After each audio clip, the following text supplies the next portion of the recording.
Good evening. Tensions on the global stage are reaching a boiling point. Former President Donald Trump has unleashed a scathing rebuke of Russian President Vladimir Putin, coinciding with the deadliest wave of airstrikes Ukraine has faced since the war began. Trump, never one to hold back, declared that Putin has gone absolutely crazy, igniting fierce debate and raising fresh questions about the future of U.S. diplomacy in the region.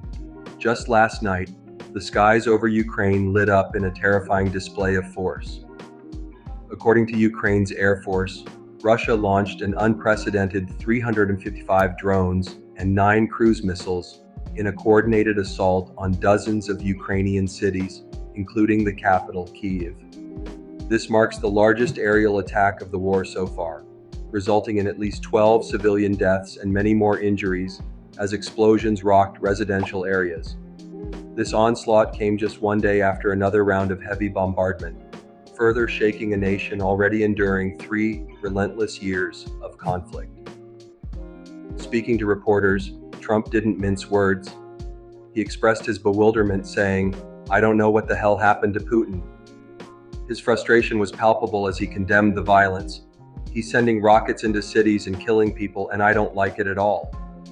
Trump, who has a long and often controversial history with Putin, made it clear that this was a breaking point for him. He signaled support for imposing additional sanctions on Russia and took to social media to double down on his stance, declaring, "Putin has gone absolutely crazy." But Trump didn't stop there. He also turned his ire toward Ukrainian President Vladimir Zelensky, stating, "Everything out of his mouth causes problems. I don't like it, and it better stop." This unexpected criticism adds another layer of complexity to an already tense situation.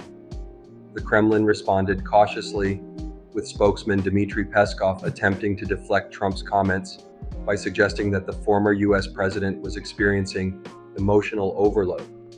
Yet Peskov acknowledged Trump's past role in pushing for peace talks, calling it helpful, even as the prospect of peace seems to be slipping further away. In a significant development, a U.S.-backed proposal for a 30-day unconditional ceasefire was accepted by Ukraine, but outright rejected by Putin, who shows no signs of scaling back his offensive. Trump warned that Putin's ambitions extend beyond just parts of Ukraine, asserting, "He wants all of Ukraine. But if he does, it will lead to the downfall of Russia."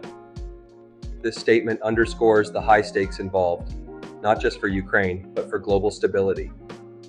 Amidst the chaos, there was a brief moment of progress with a prisoner exchange between Russia and Ukraine. However, beyond that, little has changed. Even a recent 2-hour phone call between Trump and Putin failed to yield any breakthroughs, as the war in Ukraine enters yet another deadly chapter.